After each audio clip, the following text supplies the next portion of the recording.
Ikhwan, akhwat yang dirahmati Allah. Assalamullahi alaikum warahmatullahi wabarakatuh.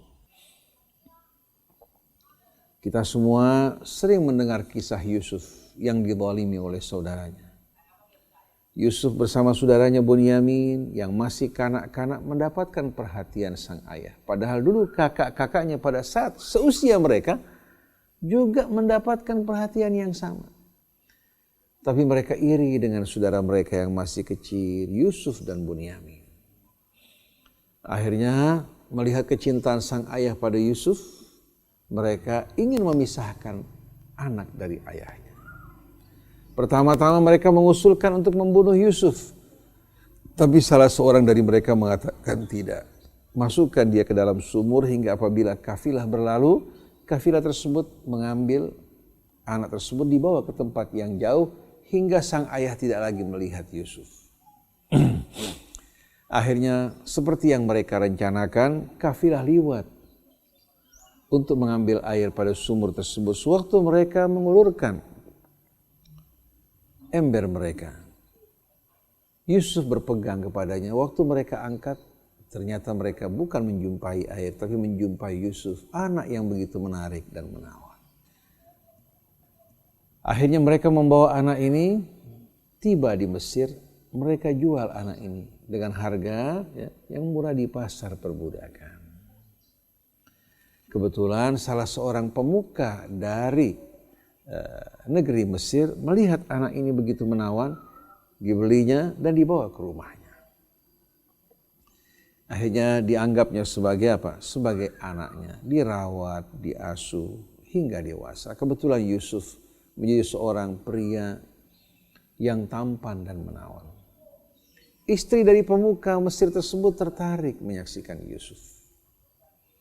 Berusaha untuk menggodanya, tapi Yusuf mengelak dan melarikan diri, memohon perlindungan kepada Allah Subhanahu wa Ta'ala.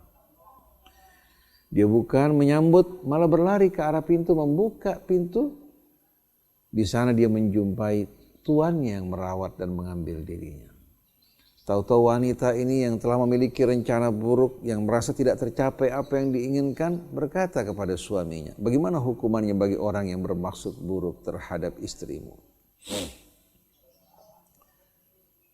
Rasa cinta berubah menjadi kebencian. Lalu memfitnah Yusuf yang tidak berdosa.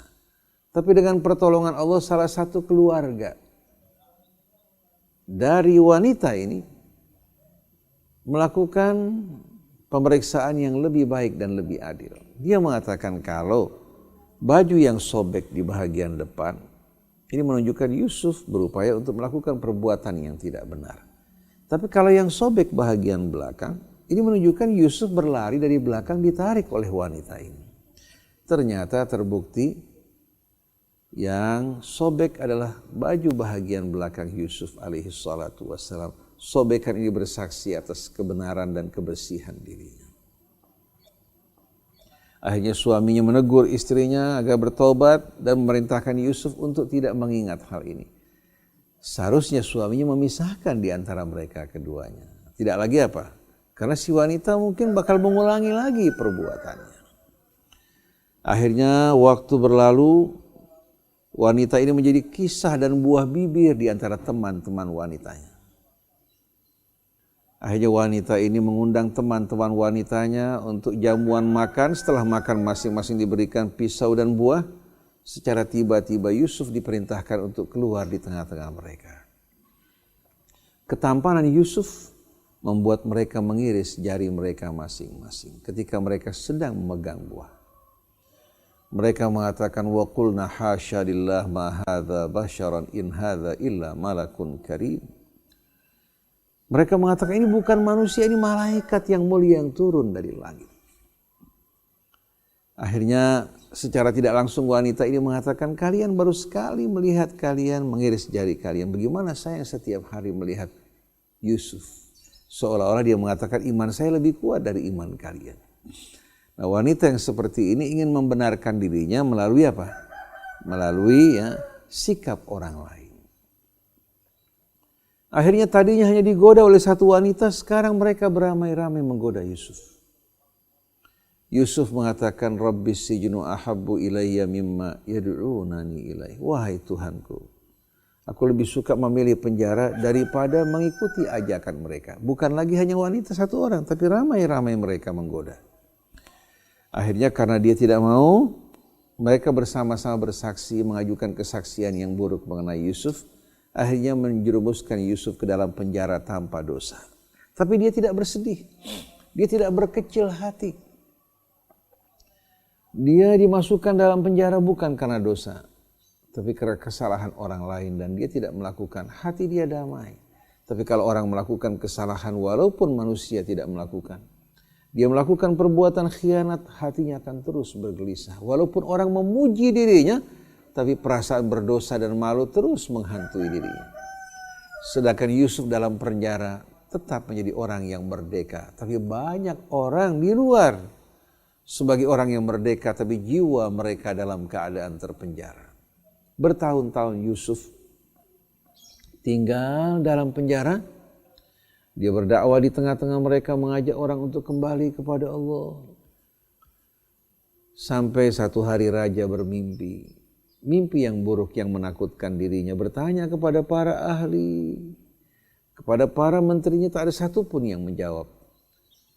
Yusuf yang menjawab takwil mimpi tersebut, karena pernah salah seorang dari mereka bermimpi mendapatkan jawaban yang benar dari Yusuf alaihi salatu wassalam. Akhirnya raja meminta Yusuf keluar dari penjara. Tapi Yusuf mengatakan tidak. Saya ingin kasus saya dibuka kembali. Dibuat jelas, baru saya keluar dalam keadaan bersih, bukan keluar karena koneksi dan rekomendasi raja. Kalau dia keluar, kasusnya tidak dibersihkan, orang mengatakan karena koneksi dan rekomendasi dari raja. Akhirnya para saksi dikumpulkan, begitu pula istri pemuka Mesir dikumpulkan hadir bersama teman-teman wanitanya. Suatu raja bertanya kepada mereka, wanita-wanita semua bersaksi bahwasannya Yusuf adalah seorang baik. Kami tidak melihat tentang dirinya kecuali kebaikan.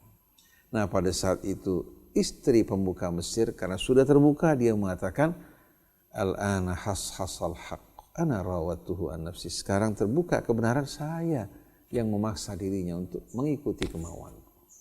Yusuf pada saat itu mengatakan, saya ingin kasus ini dibuka bukan karena ingin mempermalukan orang, tapi agar sang suami tahu bahwa saya tidak pernah mengkhianati dirinya walaupun dia jauh dari saya. Liya'lama anni lam akhunhu bil ghaib, agar suami wanita ini yang merawat saya tahu bahwa saya tidak pernah mengkhianati dirinya. Berarti suami wanita ini masih ada. Lalu bagaimana muncul cerita Nabi Yusuf kawin dengan wanita ini? Jadi dzalika liya'lama anni lam akhunhu bil ghaib. Jadi kasus ini dibuka bukan untuk mempermalukan orang, tapi untuk membersihkan diri saya dan juga membuktikan di hadapan suaminya saya tidak pernah berbuat khianat pada saat dirinya tidak ada, tidak tahu. Akhirnya Yusuf diangkat oleh raja menjadi orang kepercayaan. Dijadikan sebagai menteri pertanian dan logistik. Di sana Allah berikan keberkahan kepada Yusuf. Takwil dari mimpi raja terbukti. Saya tidak ceritakan karena masalah ini terlalu panjang. Sampai akhirnya satu hari masa paceklik yang panjang mendorong saudara-saudara Yusuf untuk datang ke Mesir berjumpa dengan Yusuf. Yusuf sambut mereka dengan baik. Kemudian juga berdagang bersama mereka, di samping memberikan kelebihan buat mereka.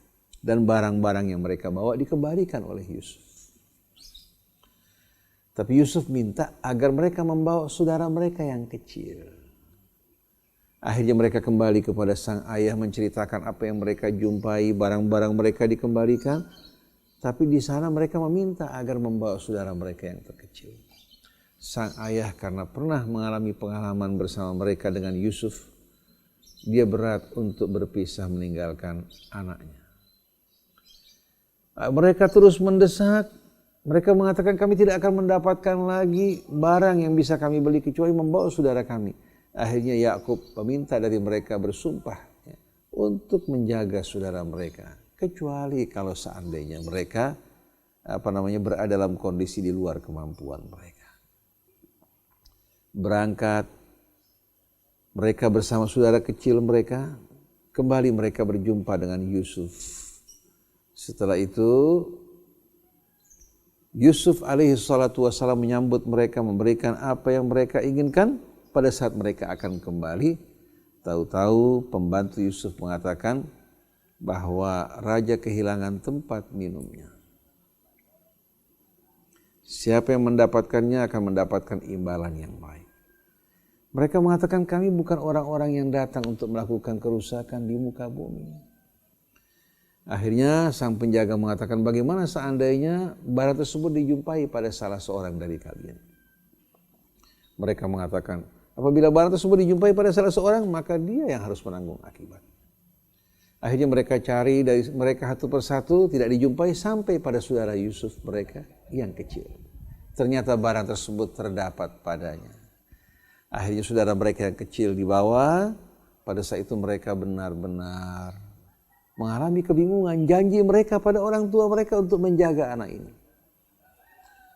Akhirnya mereka mengatakan, rupanya mereka masih menyimpan kedengkian pada Yusuf. Mereka mengatakan kalau dia mencuri, saudaranya juga dulu pernah mencuri. Maksudnya Yusuf alaihi salatu wassalam. Yusuf mendengarkan, dia simpan hal ini dalam hatinya. Akhirnya mereka meminta agar mengambil salah seorang dari mereka dengan melepaskan anak yang kecil ini, Bunyamin. Tapi Yusuf mengatakan tidak, orang yang berdosa yang wajib bertanggung jawab. Akhirnya mereka kembali kepada orang tua mereka. Yusuf memanggil saudaranya mengatakan, kamu tidak perlu bersedih berduka, saya adalah saudara kamu Yusuf. Inni akhuka fala tabtais. Jadi kita lihat bagaimana Allah Subhanahu wa ta'ala berikan kemuliaan pada orang-orang yang jujur, yang menjaga amanat dan bertakwa pada Allah Subhanahu wa ta'ala. Setelah itu mereka kembali kepada ayah mereka, menceritakan apa yang terjadi. Sang ayah tidak percaya tentang kebohongan tersebut. Akhirnya sang ayah berdoa berserah diri kepada Allah Subhanahu wa ta'ala dan sering-sering menyebut Yusuf hingga mereka mengatakan, kami takut nanti lama-kelamaan kamu akan binasa karena kesedihan kamu. Tapi sang ayah dengan penuh keyakinan meyakini bahwa Yusuf masih tetap ada. Dan dia berharap pada Allah Subhanahu wa ta'ala untuk dapat berkumpul kembali. Karena seringnya menangis sampai kedua mata orang tuanya tak melihat. Di sini kita melihat bagaimana kejahatan yang dilakukan oleh saudara-saudara Yusuf terhadap ayah. Begitu pula terhadap Yusuf. Akhirnya sang ayah memerintahkan anak-anaknya untuk kembali ke Mesir. Berharap mudah-mudahan mereka dapat menjumpai kembali Yusuf dan saudara mereka. Akhirnya mereka datang kembali ke Mesir, berjumpa dengan Yusuf, memohon kepada Yusuf untuk bersikap baik kepada mereka. Lalu Yusuf berkata pada mereka, ingatkah kalian apa yang kalian perbuat pada Yusuf? Ini merupakan rahasia mereka, tidak ada yang tahu kecuali hanya mereka. Lalu mereka memandang Yusuf, sebetulnya sudah mereka rasakan kemiripan antara Yusuf dengan saudara mereka. Akhirnya mereka mengatakan, innaka la anta Yusuf. Kalau gitu benar-benar kamu adalah Yusuf. Akhirnya dengan penuh penyesalan mereka mengatakan, Yusuf mengatakan, benar saya adalah Yusuf. Akhirnya mereka mengatakan, sungguh Allah Subhanahu wa ta'ala telah memuliakan engkau. Laqad atharakallahu alaina. Sungguh Allah Subhanahu wa ta'ala telah apa? Telah memuliakan engkau atas kami. Laqad atharakallahu alaina wa in kunna la khati'in. Ayat 91 dari surat Yusuf. Sungguh Allah telah mengutamakan engkau atas kami. Dan kami dulu betul-betul telah melakukan perbuatan salah. Apa yang diucapkan Yusuf? Qala la tathriba alaikumul yawm. Dia mengatakan tidak perlu kalian mengungkit ya, dan mengingatkan diri kalian akan dosa kejahatan yang kalian lakukan. Yaghfirullahu lakum. Semoga Allah Subhanahu wa ta'ala mengampuni dosa-dosa kalian. Wa huwa arhamur rahimin, dan dia Maha Pengasih lagi Maha Penyayang. Idhabu biqamisi hadha fa'alquhu ala wajhi abi ya'ti basiran wa'tuni bi ahlikum ajma'in. Bawa baju saya, kalian lontarkan, usapkan pada wajah ayah, insya Allah dia akan kembali dalam keadaan melihat, dan bawa boyong seluruh keluarga kalian. keburukan dibalas dengan kebaikan.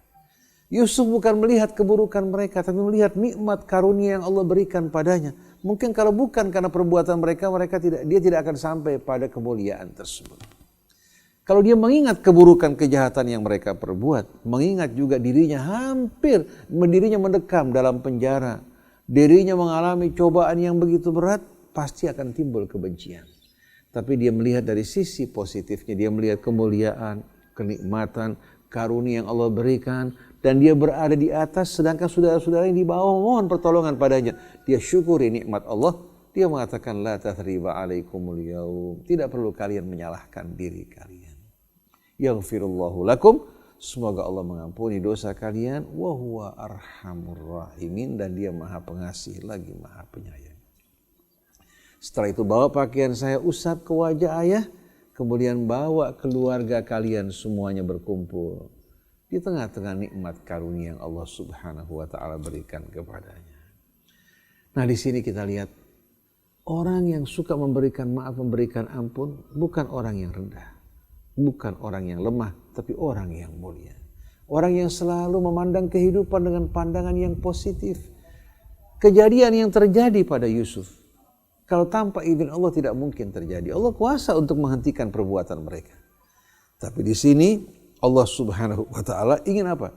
Ingin menunjukkan bahwa orang-orang yang bertakwa, yang tidak berbuat khianat, yang bersabar, berbuat kebaikan, Allah Subhanahu wa taala akan angkat derajat mereka. Hingga Yusuf berkata, "Innahu man yattaqi wa yasbir fa innallaha la yudhi'u ajral muhsinin." Siapa saja yang bertakwa, bersabar, Allah tidak akan sia-siakan ganjaran orang yang berbuat kebaikan. Nah, sekarang di hadapan kita pilihan, apa kita ingin menjadi orang yang berbuat kebaikan? Orang yang bertakwa kepada Allah, yang bersabar menghadapi cobaan hidup ini, hingga kita melihat cobaan-cobaan yang datang kepada kita justru merupakan apa? Merupakan sarana yang mengangkat diri kita, memuliakan kita, kejahatan orang lain, perbuatan aniaya mereka, sikap yang menyakiti, kezaliman yang kita terima, semua ini sebetulnya tanpa kita sadari tangga yang mengantarkan kita menuju kemuliaan di saat kita bertakwa, bersabar, dan berbuat kebaikan. Bukan kita lemah, tapi di sini justru kita menunjukkan ketabahan kita dan syukur kita pada Allah Subhanahu wa taala. Demikianlah ikhwan akhwat yang dirahmati Allah. Wassalamualaikum warahmatullahi wabarakatuh.